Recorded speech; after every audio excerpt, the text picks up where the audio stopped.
ಅನೇಕ ಕ್ರೈಸ್ತರುடைய வாழ்க்கையில ஏன் ஆசீர்வாதம் இல்லை தெரியுமா? ಅನೇಕ ಕ್ರೈಸ್ತರ ಜೀವಿತದಲ್ಲಿ ಯಾಕೆ ಆಶೀರ್ವಾದ ಇಲ್ಲ ಗೊತ್ತಾ?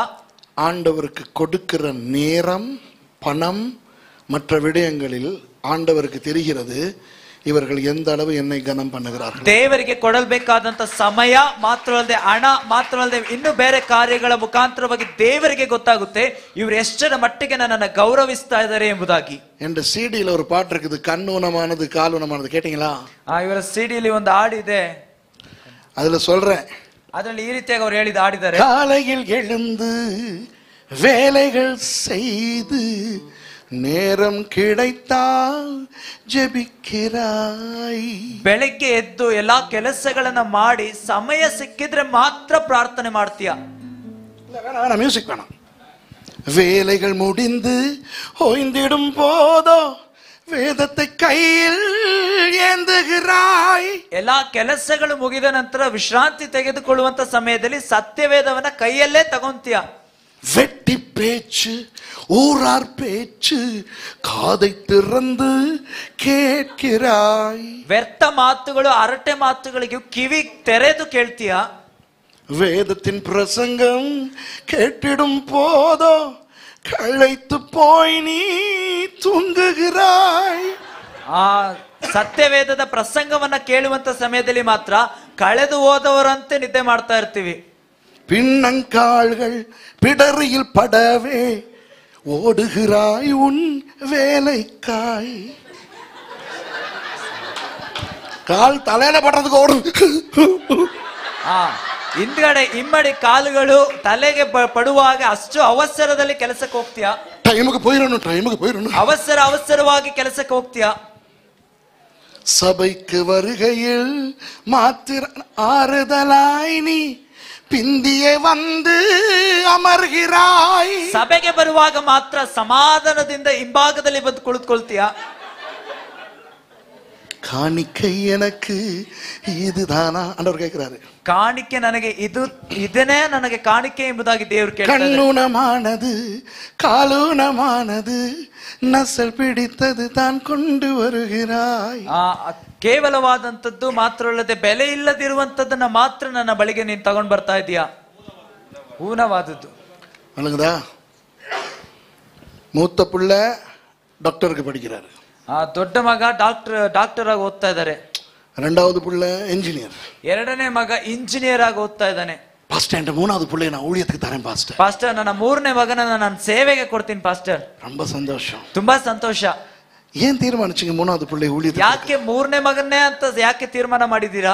சனியே இவனுக்கு படிப்பே வரதில்ல பாஸ்டர். ಈ ಶನಿಗೆ ಓದಕ್ಕೆ ವಿದ್ಯಾಭ್ಯಾಸನೇ ಬರಲ್ಲ ಪಾಸ್ಟರ್. டாக்டர் ஆக்கலாம் நினைச்சா இவன் எங்க அந்த ஃப்ரெண்ட்ஸோட சுத்தி அலையறான் பாஸ்டர். ಡಾಕ್ಟರ್ ಮಾಡೋಣ ಅಂತ ನೋಡಿದ್ರೆ ಇವನೇ ಫ್ರೆಂಡ್ಸ್ ಜೊತೆ ಲೂಸ್ ತರ ಸುತ್ತುತ್ತಾನೆ ಪಾಸ್ಟರ್. ஒரே கிளாஸ்ல ரெண்டு தர இருக்கிறான் பாஸ்டರ್. ಒಂದೇ ಕ್ಲಾಸ್ ನ ಎರಡೆರಡು ಸತಿ ಓದ್ತಾ ಇದ್ದಾನೆ ಪಾಸ್ಟರ್. ஆனா ஃப்ரெண்ட்ஸ் ಫೋನ್, ஐயோ பாஸ்டர் ಇವನ ஊழியத்துக்கு தரேன் பாஸ்டರ್. ಫ್ರೆಂಡ್ಸ್ ಫೋನ್ ಎಂಬುದಾಗ ಅಯ್ಯೋ ಮೋಸವಾಗಿದ್ದಾನೆ ಪಾಸ್ಟರ್, ಹೆಂಗಾದ್ರೂ ಸೇವೆ ಕರ್ಕೊಳ್ಳಿ ಪಾಸ್ಟರ್. மூத்த பிள்ளை ದೊಡ್ಡ ಮಗ அவரு டாக்டர், அவர் ஊழியத்துக்கு ಅವ್ರು ಡಾಕ್ಟರ್, ಅವ್ರ ಸೇವೆಗೆ ಬರಲ್ವಾ?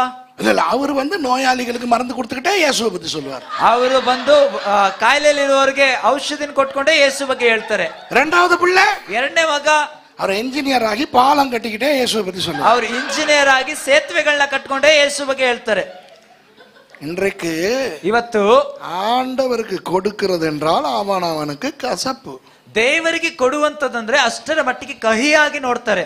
விசுவாசிகள் தங்கள் பிள்ளைகளை ஊழியத்துக்கு கொடுத்திருந்தால், ವಿಶ್ವಾಸಿಗಳು ತಮ್ಮ ಮಕ್ಕಳನ್ನ ದೇವ ಸೇವೆಗೆಂಬುದಾಗಿ ಕೊಟ್ಟಿದ್ದರೆ, நல்ல ஊழியர்கள் ஆயிரக்கணக்காக இந்த இந்தியாவில் எழும்பியிருப்பார். ಒಳ್ಳೆ ಸೇವಕರು ಸಾವಿರಾರು ಜನರಾಗಿ ಭಾರತ ದೇಶದಲ್ಲಿ ಎದ್ದೇಳ್ತಿದ್ರು. விசுவாசிகள் கூட பரவாயில்ல, ವಿಶ್ವಾಸಿಗಳು ಪರವಾಗಿಲ್ಲ. சில பாஸ்டர்மார் பண்ற கூத்து தெரியுமா?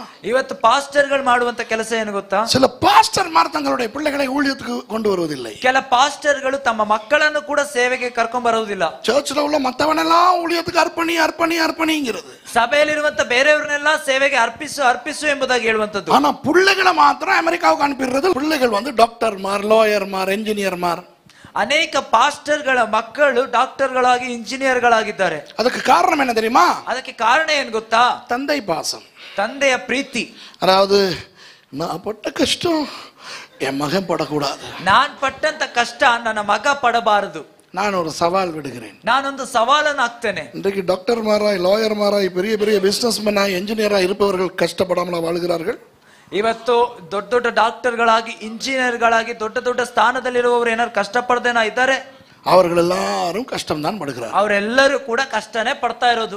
எந்த வேலையை எவன் எங்கு எப்படி செய்தாலும், ಯಾವ ಕೆಲಸವನ್ನು ಯಾರು ಎಲ್ಲೇ ಹೇಗೆ ಮಾಡಿದರೂ அவன் அந்த வேலையை செய்வதற்கு ஒரே காரணம் பணம். ಅವನ ಆ ಕೆಲಸವನ್ನ ಮಾಡುವುದಕ್ಕೆ ಒಂದೇ ಮುಖ್ಯ ಕಾರಣ ಹಣ. பேச்சுலர்ஸ் படிச்சுட்டு வேலை செய்யறவன் படிச்சுக்கிட்டே மாஸ்டர்ஸ் படிக்கிறதுக்கு காரணம் அந்த டிகிரி வாங்கினா இன்னும் கொஞ்சம் சம்பளம் கூட கிடைக்கும். ಬ್ಯಾಚುಲರ್ ಡಿಗ್ರಿಯನ್ನು ಓದುತ್ತಿರುವಂತವನು ಕಷ್ಟಪಟ್ಟು ಕೆಲಸ ಮಾಡಿಕೊಂಡು ಮಾಸ್ಟರ್ ಡಿಗ್ರಿಯನ್ನು ಓದುವುದಕ್ಕೆ ಕಾರಣ ಆ ಡಿಗ್ರಿಯನ್ನು ಓದಿದ್ರೆ ಇನ್ನೂ ಸ್ವಲ್ಪ ಹೆಚ್ಚಿನದಾಗಿ ಹಣ ಸಿಗುತ್ತೆ ಎಂಬುದಾಗಿ. ஆனால் ஊழியக்காரன் ஒருவன் தான் ஆண்டவருக்காக கஷ்டப்படுகிறான். ಆದ್ರೆ ದೇವ ಸೇವಕನೊಬ್ಬನೇ ದೇವರಿಗಾಗಿ ಕಷ್ಟಪಡುವಂತವನು. அப்போ நீ டாக்டர் ஆகி கஷ்டப்படுறதை விட பாஸ்டர் ஆகி கஷ்டப்படுறது நல்லதல்லவா? ಆದ್ದರಿಂದ ನಿನ್ನ ಡಾಕ್ಟರ್ ಆಗಿ ಕಷ್ಟಪಡುವುದಕ್ಕಿಂತ ಪಾಸ್ಟರ್ ಆಗಿ ಕಷ್ಟಪಡುವುದು ಒಳ್ಳೆಯದಲ್ಲವಾ? நான் அடிக்கடி சொல்லுகிற ஒரு காரியம், ನಾನು ಆಗಾಗ ಹೇಳುವಂತ ಒಂದು ಕಾರ್ಯ. இந்த நிகழ்ச்சியை பார்க்கிறவர்கள் நீங்கள் யாரும் கோபித்துக் கொள்ளாதீர்கள். ಇದನ್ನ ನೋಡುತ್ತಿರುವಂತ ನೀವು ಯಾರು ಕೂಡ ಕೋಪ ಮಾಡ್ಕೊಂಬೇಡಿ. இல்ல கோபிச்சுக்கொள்ளணும்னா எனக்கு பரவாயில்லை, ನೀವು ಕೋಪ ಮಾಡ್ಕೊಂಡ್ರು ಪರವಾಗಿಲ್ಲ. உண்மையை சொல்லுகிறேன். ನಿಜವನ್ನೇ ಹೇಳ್ತೇನೆ. ஊழியக்காரன் என்றால் சிங்கம். ಸೇವಕನು ಅಂದ್ರೆ ಅವನು ಸಿಂಹ. ஊழியக்காரனுடைய பிள்ளைகள் சிங்க குட்டிகள். ಸೇವಕನ ಮಕ್ಕಳು ಸಿಂಹದ ಮರಿಗಳು. ஆகவே சிங்கம் என்றால் கஷ்டப்பட்டு தான் அதனுடைய வாழ்க்கையை நடத்தும். ಸಿಂಹ ಅಂದ್ರೆ ಅದು ಕಷ್ಟಪಟ್ಟೆ ತನ್ನ ಜೀವಿತವನ್ನು ನಡೆಸುತ್ತದೆ. அதற்கு பசி வரும்போது மிருகத்தை வேட்டையாடி தான் சாப்பிட வேண்டும். ಅದಕ್ಕೆ ಹೊಟ್ಟೆ ಹಸಿವಾಗುವಾಗ ಪ್ರಾಣಿಯನ್ನ ಬೇಟೆಯಾಡಿನೇ ಅದು ತಿನ್ನಬೇಕು. ஓடி ஓடி ஓடி ஓடி போய் தான் வேட்டையாடும் மிருகத்தை பிடித்த பிறகு சில நேரம் உடனே சாப்பிட முடியாதபடி என்று இழைத்துக் கொண்டிருக்கும். ಕೆಲ ಸಮಯದಲ್ಲಿ ಓಡಿ ಓಡಿ ಹೋಗಿ ಆ ಪ್ರಾಣಿಯನ್ನ ಬೇಟೆ ಆಡೋದ್ರಿಂದ ತಕ್ಷಣವೇ ತಿನ್ನಲಾರದೆ ಅದು ಏದುಸಿರು ಬಿಡ್ತಾ ಇರುತ್ತೆ. அப்ப இந்த சிங்கங்களுக்கு தங்களுடைய சிங்க குட்டிகள் இப்படி ஓடி ஓடி கஷ்டப்படுறது விருப்பம் இல்லை. ಆದ್ದರಿಂದ ಈ ಸಿಂಹಗಳಿಗೆ ತನ್ನ ಸಿಂಹದ ಮರಿಗಳು ಓಡಿ ಓಡಿ ಕಷ್ಟಪಡೋದು ಇಷ್ಟ ಇರಲ್ಲ. ஆகவே சிங்கங்கள், அநேக சிங்கங்கள் தங்களுடைய பிள்ளைகளை மாடுகளாய் கழுதைகளாய் ஆக்குகின்றன. ಆದ್ದರಿಂದ ಸಿಂಹಗಳು ತನ್ನ ಸಿಂಹದ ಮರಿಗಳನ್ನ ಕಷ್ಟಪಡೋದು ಅವಶ್ಯವಿಲ್ಲ ಎಂಬುದಾಗಿ ಹೇಳಿ ಆ ದನಗಳನ್ನಾಗಿ, ನರಿಗಳನ್ನಾಗಿ, ಕತ್ತೆಗಳನ್ನಾಗಿ ಮಾಡ್ತಾ ಇದ್ದಾರೆ. என்னைக்காவது மாடு புல்ல விரட்டிக்கிட்டு ஓடுறது கண்டிருக்கீங்களா? ಎಲ್ಲಾದ್ರೂ ನೀವು ಹಸು ಹುಲ್ಲನ್ನ ಓಡಿಸ್ಕೊಂಡು ಹೋಗೋದು ನೋಡಿದೀರಾ? அது நிக்கிற இடத்துல இருந்தே குனிஞ்சு ಅದು ಇರುವ ಸ್ಥಳದಲ್ಲೇ ಬಗ್ಗಿ ತಿಂತದೆ.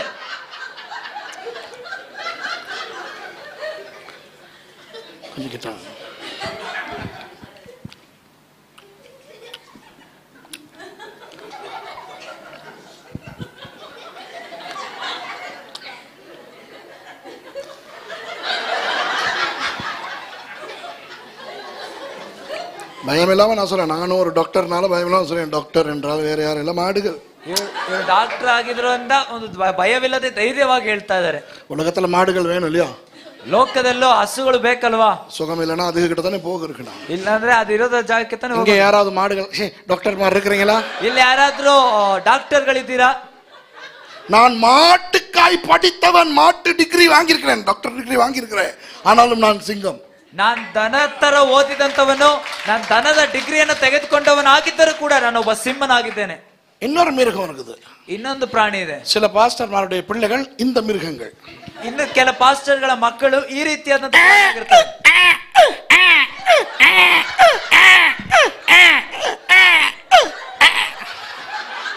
ಕತ್ತೆ ತರ ಕಿರ್ಚುವಂತವ್ರು.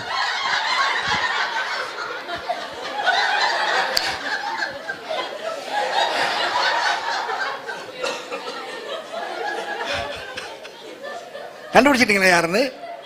லாயர். லாயர். யுவர் ஆனர், அவன் ஏன் அப்படி செய்தான் என்றால் சட்ட புத்தகத்தில் இபிகோ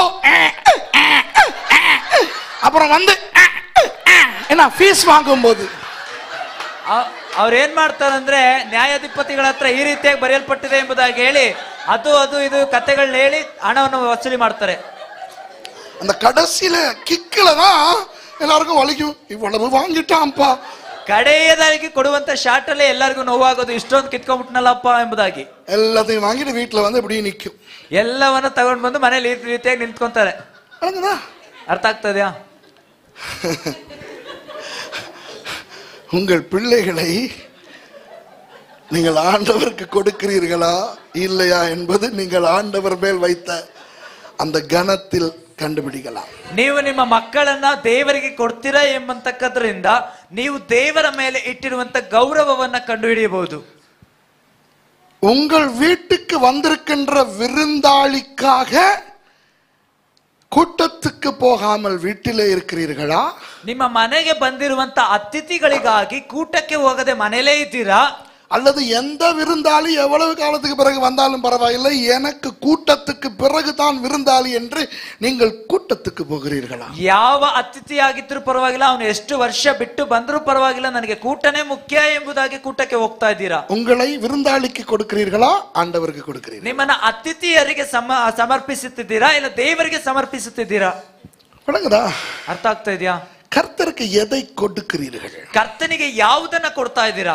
அது கர்த்தர் மேல் வைத்த கனத்தை காட்டும். ಅದು ಕರ್ತನ ಮೇಲೆ ಇಟ್ಟಿರುವಂತ ಗೌರವವನ್ನು ತೋರಿಸುತ್ತದೆ. சவுல் செய்தது நமது ஒப்பீட்டு பார்வையின்படி தாவீது செய்த அளவுக்கு பெரிய குற்றமில்லை என்றுதான் நினைக்கிறோம். ಸೌಲನು ಮಾಡಿದಂತದ್ದು ದಾವಿದನ ನಮ್ಮ ದೃಷ್ಟಿಕೋನದಲ್ಲಿ ದಾವಿದನಿಗಿಂತ ಏನು ಅಷ್ಟು ದೊಡ್ಡ ತಪ್ಪಲ್ಲ ಎಂಬುದನ್ನು ನಾವು ನೆನೆಸ್ತೇವೆ. ஆனால் கர்த்தருடைய பார்வையில் சவுல் கர்த்தருக்கு அருவருப்பானதை கொடுத்து கர்த்தரையே கனவீனப்படுத்தினார். ಆದರೆ ಕರ್ತನ ದೃಷ್ಟಿಯಲ್ಲಿ ಕರ್ತನಿಗೆ ಅಶುದ್ಧವಾದಂತ ಕಾರ್ಯವನ್ನ ಸೌಲನು ಕೊಟ್ಟು ಕರ್ತನನ್ನೇ ಅವಮಾನ ಪಡಿಸಿದ. அதனால் இவனை இனி நான் ராஜாவாய் வைக்க மாட்டேன் என்று ஆண்டவர் தீர்மானிக்கிறார். ಆದ್ದರಿಂದ ನಾನು ಇನ್ನು ಮುಂದೆ ಇವನನ್ನ ರಾಜನಾಗಿ ಇಡುವುದಿಲ್ಲ ಎಂಬುದಾಗಿ ದೇವರು ತೀರ್ಮಾನಿಸುತ್ತಾರೆ. அன்பானவர்களே, கர்த்தருக்கு கொடுக்கிறதிலே அவருக்குரிய கனம் தெரியும். ಪ್ರಿಯರೇ, ಕರ್ತನಿಗೆ ಕೊಡುವುದರಲ್ಲಿ ಅವರಿಗೆ ಸಂಬಂಧಪಟ್ಟಂತ ಘನ ನಮಗೆ ಗೊತ್ತಾಗುತ್ತೆ.